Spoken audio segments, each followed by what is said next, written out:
So in this video, I want to give concrete examples. So if you're a tech startup and you're looking to go to market or grow your revenue with the military, with the Department of Defense, this video is for you. And what I want to do is actually break down some of the upcoming opportunities, what you need to be working on right now. So these things are scheduled. How do they play off of each other? And how do you move from one to the next and actually eventually reach scale and hit that really big annual recurring revenue? And then how to even grow beyond that. So the model that we use, I like to think of it as a choo-choo train going uphill. And so traction, going to market, getting that first contract award and revenue, momentum in the middle, making sure that we're actually keeping that up and getting enough that we're actually cresting the hill and getting to scale where we're included in oftentimes a program office, program of record, things like that. So part of the reason it's uphill is I just see too many people not connecting the dots here. And so they'll go through and get some great momentum and some of that funding, sizable funding in the middle, which we'll break down. But then they're not actually doing the right activities to transition this into a program of record. And so the only way for them to make short term revenue again is to go back here because they missed out on using that timeline, that funding, that traction and momentum to get to the right relationships and actually reach scale. So again, let's break down actual opportunities. What are those timelines? What do you need to be thinking about at each stage? And again, this is just one example. There are many different ways to skin this cat, so to speak, as my old commander used to always say. There are many different ways to do this. So you can plug and play many different funding sources and entry points and things along this path. But a lot of the principles will carry over of like, what do you need to be thinking about? How do you move forward, etc. So, okay, first real concrete example. We have SBIR. We have a direct to phase 2. This is through AFWorks and SpaceWorks. It's an open topic, so you can pitch anything, and there's some pros and cons to that, which I'll break down. This opens in the May timeframe, closes June 5th. So again, what you need to be doing now if you want to go submit to this May, June open topic, direct to phase 2, is identifying what product market fit. Where's that end user that would use the technology? Who's the customer that's actually going to help transition this technology to scale? So like I mentioned, there are some, again, opportunities and problems that can come with this open topic. So again, what we always talk about, how we always frame this and start with this is doing our research as much as possible, looking at the demand signals, the capability gaps, what does big Department of Defense and the military need, or at least like what are the big program offices within Air Force and Space Force, again, using this example with the open topic, what are they looking for? Because you can get just about anybody to sign a customer memorandum, which you need as part of the proposal package. Other videos will break down the specifics of that if you're not familiar with some of this terminology. But you need that customer end user to be signing off and you build a proposal around it. So an example, real life example of this and why it's so important, I had this conversation within the last couple of weeks with the company. They have received a SBIR award. And again, one of the biggest benefits here, one, yes, all this where it helps us actually start and get traction, but it gives you sole source authority, direct award ability down the road, which is very important for us to actually reach scale and protect our margins and flexibility and keep speed as fast as possible as we get new revenue, new contracts with the military. So they had a SBIR award, but it wasn't for their main platform. They couldn't really tie it back to the main platform. Well, the platform's what could actually reach scale. This was kind of like a gee whiz, yeah, we can do it. And we've got some customers and some demand signals, so let's do it. But now they have to go back and actually get the SBIR that they want and need to, again, do the rest of this journey here. So it's happened over and over again. Some airman has a good idea, customer, the company, industry wants to do it, but there's not actually transition potential for it. So many, just factors that didn't get considered. And so you waste a bunch of time and money doing something that's not actually scalable. So that is, again, so we May to June timeframe. The award is scheduled to happen around August. There are some other entry points. I'll mention one more. April 2nd, the specific topics are open. And so what I want to say there is best case scenario, you've helped actually shape those topics that are coming out or have a long-term, you're a known quantity, have an existing relationship with a technical point of contact, the TPOC, that's behind the topic. If you're not, on April 2nd, you need to be talking to the TPOCs and getting the context for the topic. There is so much background context, like what is the technical approach they have in mind, and you need to get that feedback from that TPOC, because if you don't use that window to get it, then it's basically like a 0% chance of winning from our experience. So again, that's our 2 cents. If you're submitting and you never talked to a specific topic and you never talked to the TPOC, then you're wasting dozens, if not over 100 plus hours of your team's time going after something where your probability of winning is basically zero. But all that to say, for this stage, it really comes down to putting a lot of shots on goal. And again, I gave that example with specific topics because it's one thing to just submit to everything. That's a terrible idea. That's a great way to waste a bunch of time. And again, you got to consider what's actually in line with where you want to take your company, where you want to grow the technology. Great way to just go chasing, all these different rabbit trails that aren't actually a good fit for where you want to take your company long term. With that said, finding ones that fit and putting in multiple opportunities to eventually get phase 1, phase 2, that opens up the door to a lot of these other opportunities I'm talking about. Okay, so we've hit traction, some phase 1, phase 2 opportunities, direct to phase 2 open topic. So let's say we submit, we get an August award. Ba-bam! Nice! All right, so what happens after that? How do we push ourselves into momentum? What are some concrete examples? So as of right now, time of this recording, things subject to change, there is a TACFI round scheduled for the fall as well as the spring. And so if we actually see awards in the August timeframe of this year, then you could potentially turn around, if you have that 90-day window, to then go submit to TACFI. So the way this sometimes works is companies get that phase 2 award in August.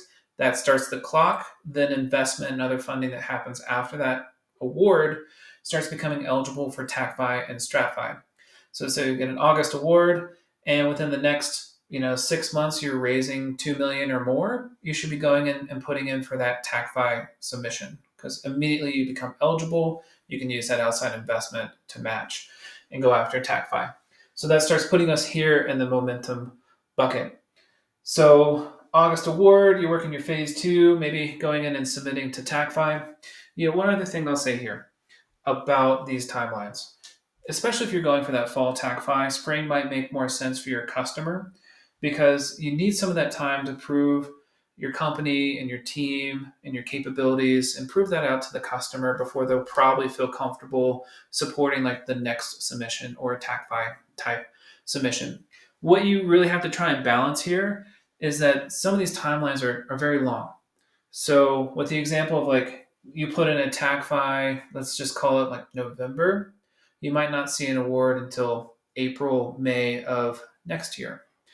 And so I see this all the time, hey, we're 6 months out from the end of our contract. That's too late to start looking for the next funding source, because then you're going to have a massive gap. It might be a couple months, it might be a year or more.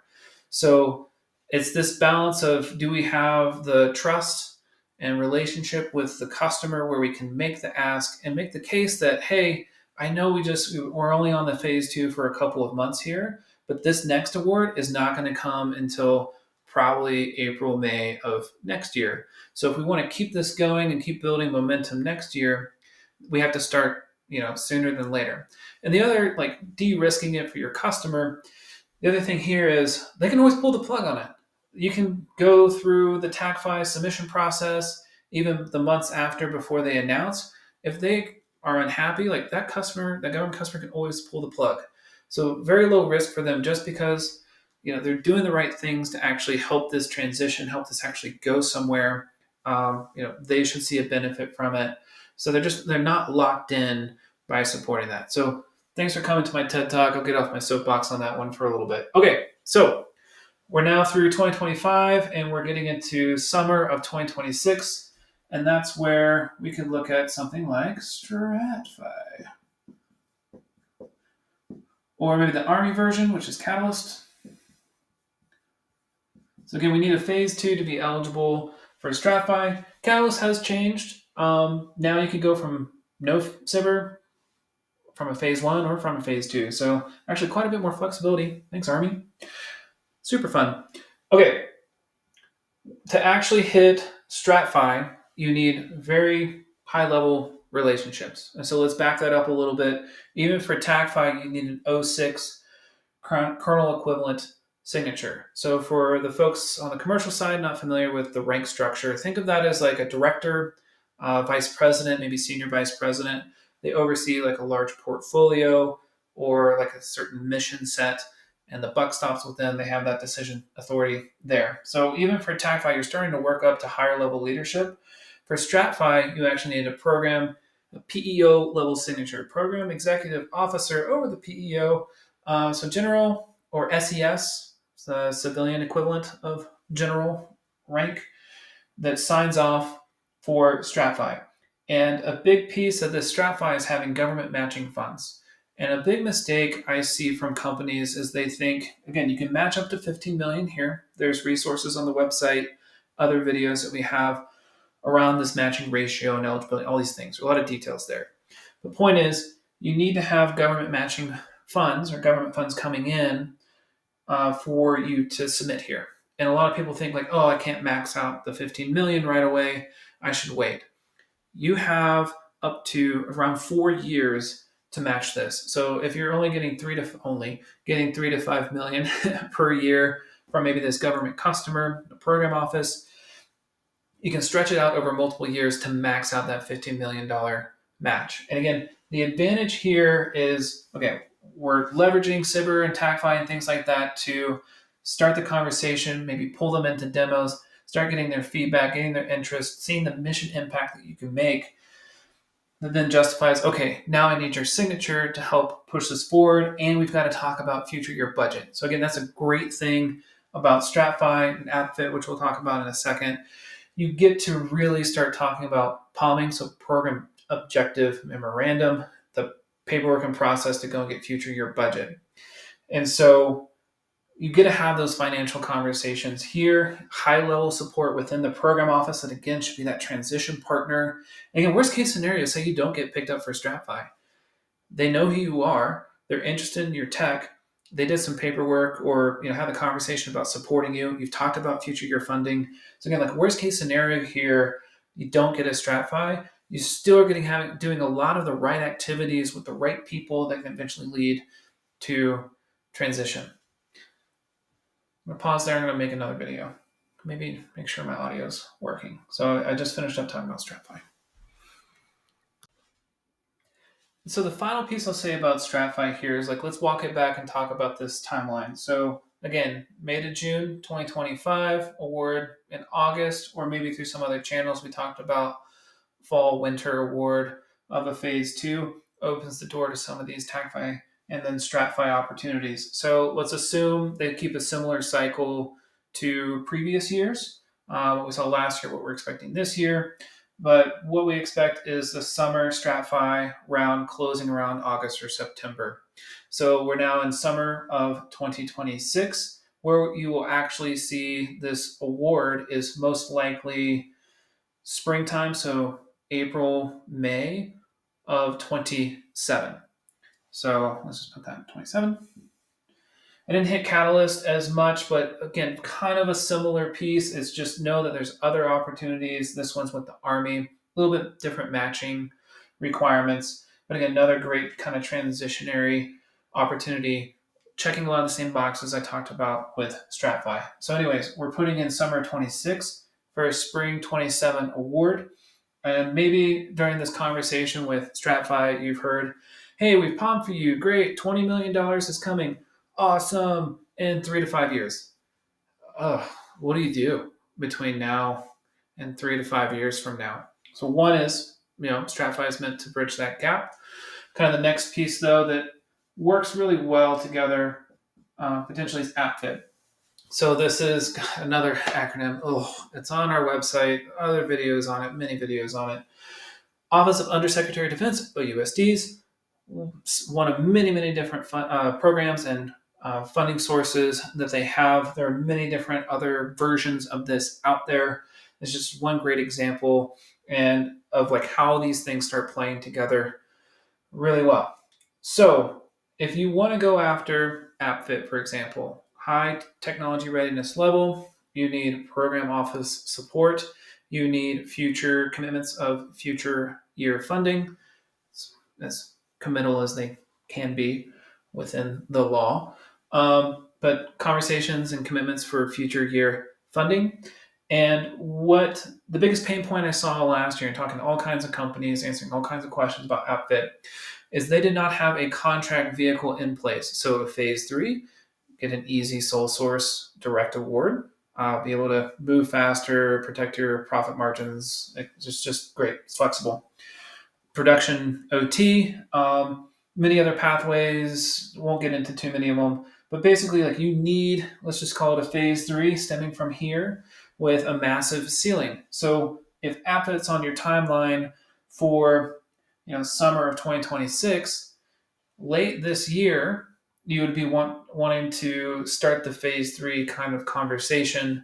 And you could use this as a justification with the contracting shop. Like, hey, I got $1 million coming from my customer. I want a $30 million ceiling because we're going to go after this and we need this flexibility as part of the evaluation criteria and what they look at.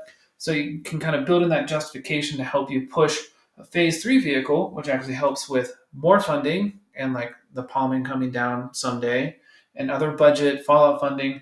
Anyways, building out this massively flexible phase three. And by the way, if you get an app fit and maybe don't submit to StratFi or it doesn't make sense, you could then use this funding from AppFit to match towards StratFi. Or let's say again, you're getting other funding, not AppFit, other funding from the program offices to match for your StratFi kind of year over year. Well, instead of sending that money over to the weird phase two vehicle they set up, so phase 2B or sequential phase two or enhancement, what do they call it? Instead of sending that money over there, you could peel off some of that funding and set up a phase three vehicle. So again, kind of the opposite here. We do StratFi first, use that funding to set up a phase three, which still matches and checks the box for StratFi. Awesome. But then has the ceiling to be able to catch something like AppFit, or again, all this other funding, future year funding, follow-up funding, any of that stuff has a place to go. So once you're really in this momentum stage, they really start playing off, these programs start playing off of each other really, really well. Okay, like, hey, I didn't do venture capital investment for TACFI, going back to that. Well, I got $2 million from this government customer. Guess what? We can go back and match that towards TACFI. Awesome. Which then could open the door, depending on how much is coming, and setting up the phase three and catching more money for StratFi, or if you have a big ceiling, set you up for AppFit. So again, like, honestly, like this is a bit of a grind these days. Getting your foot in the door, getting the initial awards, then these things get really interesting and start really playing off of each other. And then ultimately, where we're going is program of record, getting into a program office, being included in the actual POM, program of record, all that junk. So final stage here is like, hey, we've reached scale. We've used these things in smaller phase initial funding amounts, a couple $1 million a year, whatever, to set up a really large $50 or $100 million contract ceiling, right? Well, now when the palming actually comes down, or you do the lobbying thing and you get millions of dollars through a congressional ad, there's a place to actually already put it, because you've been doing those steps along the way. Okay. And so that's where we get into like the budget's actually coming down. You already have a contract vehicle and a place for them to put it. They send the money over, and very quickly and efficiently, according to government standards, it can be on contract. Awesome. Okay. So final piece, this is where it kind of gets fun. I don't think I've broken this down in a video before, but now we've achieved scale. Awesome. We're in the budget. We have basically predictable annual recurring revenue that we're getting from this program office each year. How do we go beyond scale? So an example here, say it's a supply chain company. You get your initial kind of scale, let's say roughly $11 million contract. Maybe pulling from a real life example. And with the Space Force. So you have the Space Force supporting an $11 million contract. Well, they like it for this program office, and the use case with the supply chain can branch across all these other program offices within the Space Force. That could push it to $101 million follow-on contract. Again, sole source phase three. awesome, you're the only one playing in that space, and they can just throw money on this contract vehicle. So we've really achieved scale. Hooray! How do you go beyond that? From there, it's kind of going back down. So we've reached the hilltop. We've achieved it. We've made it, team. Now we're kind of repeating this process with, let's say, an Army use case or a Navy use case. They've all got program offices. They've all got huge supply chain problems, as in this use case. Or we can move into other technology areas that are complementary to this company for Space Force or, again, for other offices.